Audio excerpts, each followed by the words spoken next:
L'air sous la courbe de la fonction tangente. C'était le sujet du défi du mois de mai 2025. Plus précisément, dans un repère orthonormé OIJ, quel est l'aire de la zone délimitée par l'axe des abscisses, la droite d'équation x égale pi sur 4, la droite d'équation x égale pi sur 3 et la courbe de la fonction petit f telle que f de x égale tangente x. Salut à vous! Si vous ne me connaissez pas, je suis Monsieur Bertrand, professeur de mathématiques et d'informatique au cours privé Sciences Po. Dans cette série de vidéos, nous faisions le tour des forums à la recherche de questions restées sans réponse. Et nous y répondions en vidéo. Depuis le mois de septembre 2024, nous répondons désormais à nos propres questions que vous pouvez retrouver dans notre onglet Communauté. Si vous n'avez pas encore essayé de faire donc le défi de ce mois de mai 2025, vous pouvez mettre la vidéo en pause et ensuite on se retrouve pour la correction. Pour les autres, c'est parti. Alors c'est parti pour la correction. Nous allons commencer par un rappel.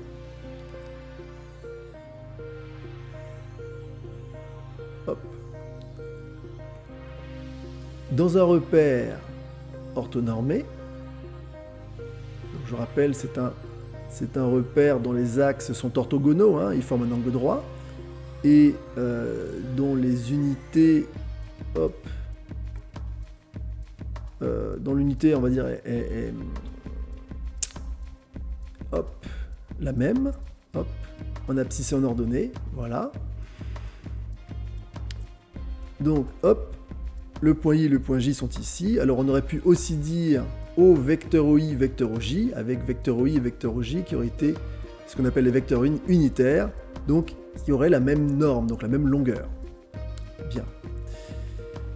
Donc dans ce repère-là, si on me dit que j'ai une droite d'équation x égale petit a, donc alors a et b, on va prendre a et b deux réels tout simplement, on va dire a est un réel, b est aussi un réel, et donc on se place sur l'intervalle AB, on a a inférieur à b bien sûr.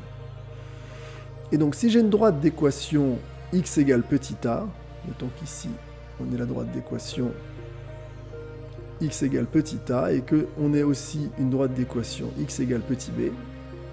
Donc nous savons que dans ces cas, les droites sont parallèles à l'axe des ordonnées.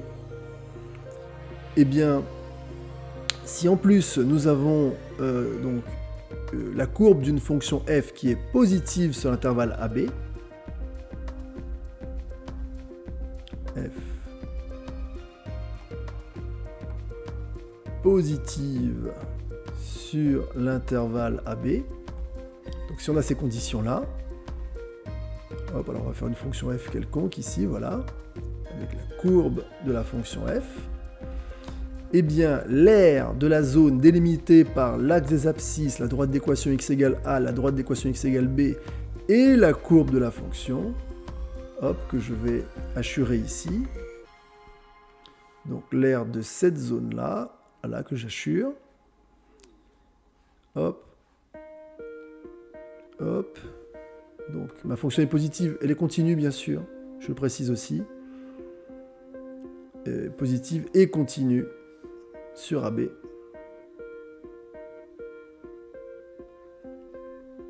Je vais le laisser en rouge, c'est très bien. F continue.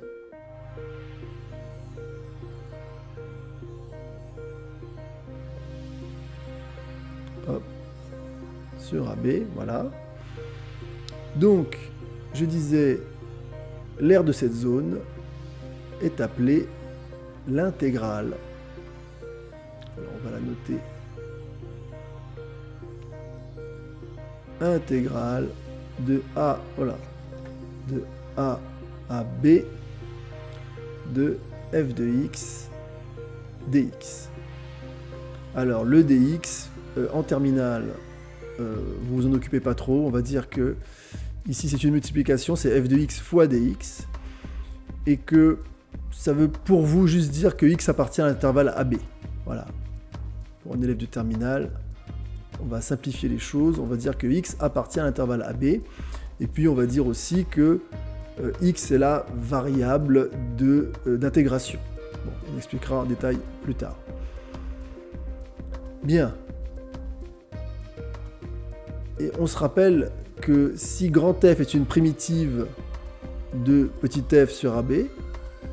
Donc, si pour tout x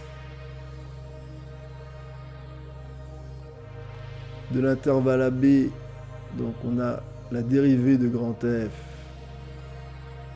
qui est donc petit f.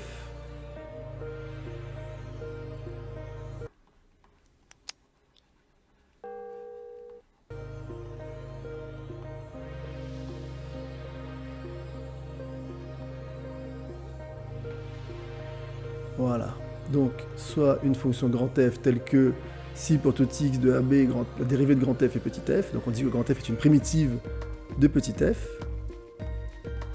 eh bien l'intégrale de AB de f de x dx, donc on dit qu'elle est égale à donc cette notation-là, qui signifie juste image de B par la fonction grand F moins image de A par la fonction grand F. On dit tout simplement f de B moins f de A.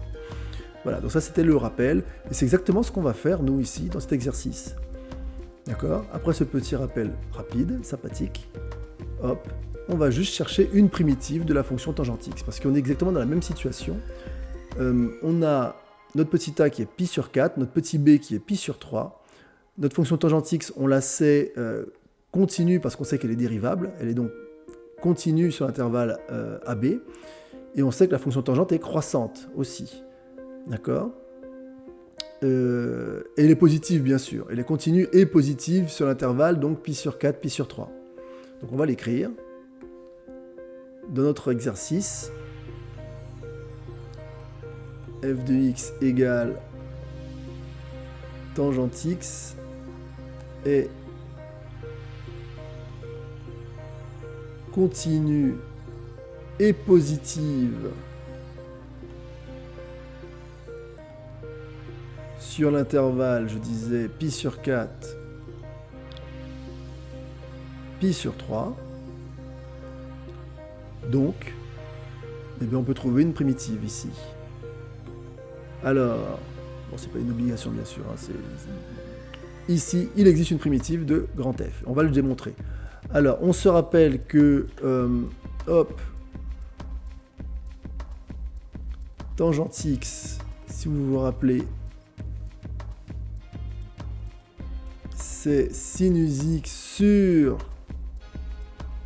cosinus x.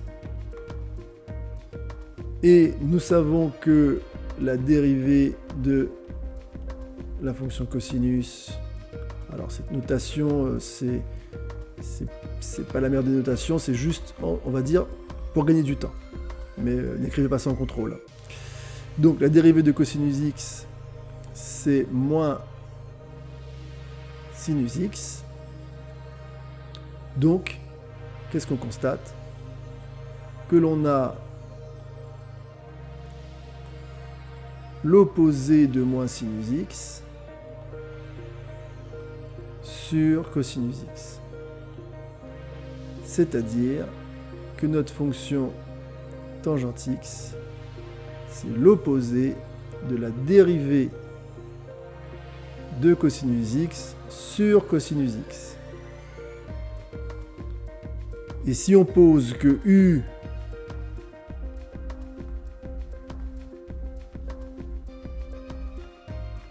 la fonction u c'est cosinus x, alors notre expression est de la forme u moins u' sur u. Et si vous connaissez vos formules sur les primitives ou les formules sur les dérivées, pareil, hein, ici ça revient au même. U' sur u, c'est la dérivée de log de u.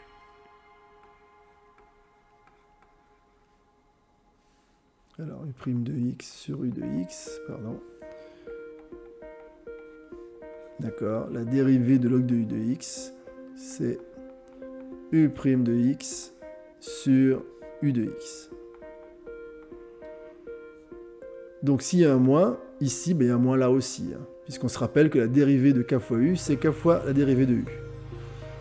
Donc, eh bien, une primitive de tangente x, c'est log de u de x, c'est-à-dire log de cosinus x.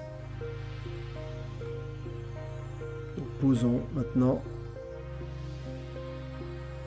grand f de x est égal à log de cosinus x. Ah oui, au passage, je dis log, je dis pas ln. D'accord? Parce que log, c'est déjà l'abréviation de logarithme. Et ln, c'est logarithme népérien. Voilà. Alors, on continue. On va appliquer la formule. Donc, on cherche l'intégrale de a à b de tangente x dx, hein, tout simplement, qui sera l'aire sous la courbe. On y va.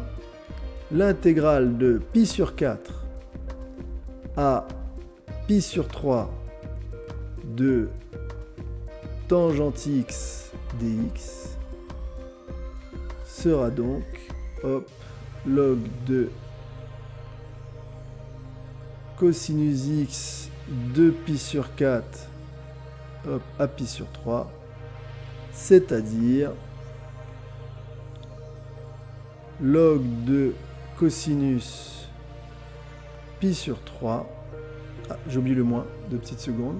J'ai dit plus, c'est moins ici, excusez-moi, parce que j'ai bien dit tout à l'heure qu'il y avait un moins là, donc c'est moins log de cosinus x. Et là aussi, c'est moins log de cosinus x. Donc ça fait moins log de cosinus pi sur 3, moins log de cosinus pi sur 4.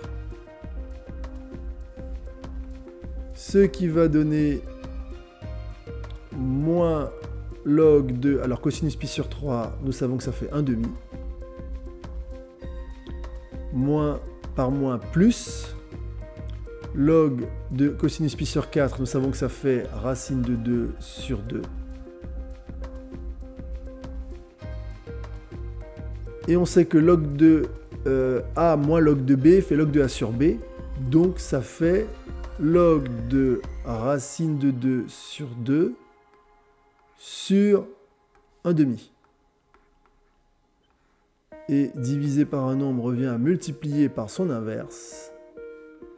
Ce qui donne log de racine de 2 sur 2 fois 2. Ce qui donne log de racine de 2. Que l'on peut aussi écrire 1 demi de log de 2. Et voilà. J'accepte les deux réponses ici.